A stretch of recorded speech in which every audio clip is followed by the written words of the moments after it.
ওরা কারা? পূজা, আসলে ওরা বাড়ির বাইরে ছিল আর বাইরে প্রচুর বৃষ্টি হচ্ছে আর তারা বৃষ্টিতে ভিজছিল, তাই তাদেরকে বাসায় নিয়ে আসলাম। আচ্ছা। চলুন আপনারা ভিতরে। হ্যাঁ, জুতোটা এখানে খুলে যাই।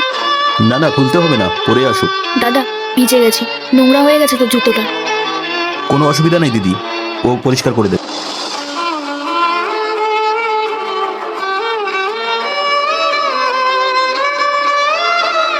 আপনাদের দেখে মনে হচ্ছে আপনারা খুবই ক্লান্ত আর দুদিন ধরে কিছু খাননি।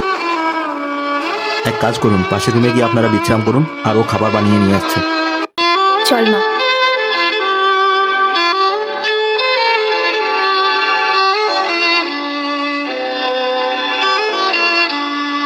ইন্দ্র, কারা ওরা? চিনি না আমি, দেখলাম ওরা বাড়ির সামনে বসেছিল আর বৃষ্টিতেও ভিজছিল। শুনলাম ওনার স্বামী নাকি ওনাকে বাড়ি থেকে বের করে দিয়েছে, তাই বাসায় নিয়ে আসে। ইন্দ্র, তুমি এটা একদমই ঠিক করোনি। এরকম অচেনা অজানা একটা মানুষকে হুটহাট করে বাড়িতে আনাটা ঠিক না। পূজা হলো, তাড়াতাড়ি করো। খেল।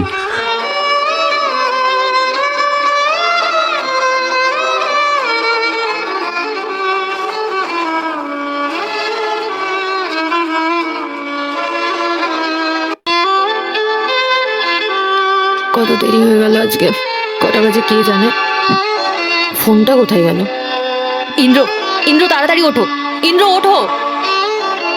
পুরো বাড়ি আমি খুঁজেছি, কোথাও নেই। না তোমার ফোন আছে না আমার ফোন আছে। ইন্দ্র, টাকা পয়সা সোনা গয়না কিচ্ছু নেই।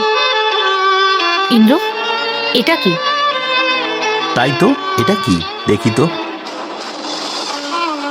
কাউকে এত সহজে বিশ্বাস করতে নেই।